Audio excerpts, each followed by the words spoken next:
கோவை பொள்ளாச்சியில் உள்ள தனியார் இனிப்பகத்தில் வாடிக்கையாளர்களை கவரும் விதமாக பட்டாசு வடிவங்களில் தயார் செய்யப்பட்ட இனிப்புகள் வாடிக்கையாளர்களிடையே நல்ல வரவேற்பை பெற்றுள்ளது. தீபாவளி பண்டிகை என்றாலே இனிப்பு வகைகளுக்கு பொதுமக்கள் மத்தியில் நல்ல வரவேற்பு உண்டு. விதவிதமான இனிப்பு வகைகளை தேடி தேடி வாங்கி இனிப்பு பிரியர்களுக்கு ஏற்றவாறு ராக்கெட், சங்கு சக்கரம், புஷ்வானம், லட்சுமி வெடி என பலதரப்பட்ட பட்டாசு வடிவிலான இனிப்பு வகைகளை விற்பனைக்கு வைக்கப்பட்டது அனைவரின் கவனத்தையும் ஈர்த்துள்ளது. பொள்ளாச்சியில் இருக்கிற அமுல் சுரபி கஃபே, துரைஸ் தியேட்டர் பக்கம் பழமுதிர் பக்கம் இருக்கு இல்லைங்களா, அங்கே வந்திருக்கோம். காஃபி சாப்பிட்லான்னு வந்தோம். அங்கே வந்து பார்த்திங்கன்னா நிறைய ஸ்வீட்ஸ் இது வந்து வச்சுருக்காங்க. இப்போ இந்த தீபாவளி ஸ்பெஷலுங்கிறதுனால ஒவ்வொரு பட்டாசு, இந்த ஸ்வீட்ஸும் பார்த்திங்கன்னா நம்ம பட்டாசு மாடல்லையே ஒரு சங்கு சக்கரம், ஒரு புஷ்வானம், ஒரு கிராக்கர்ஸு, அந்த மாதிரி டிஃப்ரெண்ட் டைப்பில் வந்து வச்சுருக்காங்க.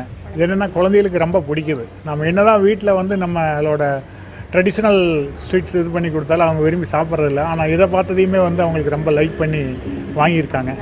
நல்லா இருக்குங்க. ஃபஸ்ட் டைமாக வந்து நம்ம அமுல் சுரபி கஃபேல பண்ணியிருக்காங்க.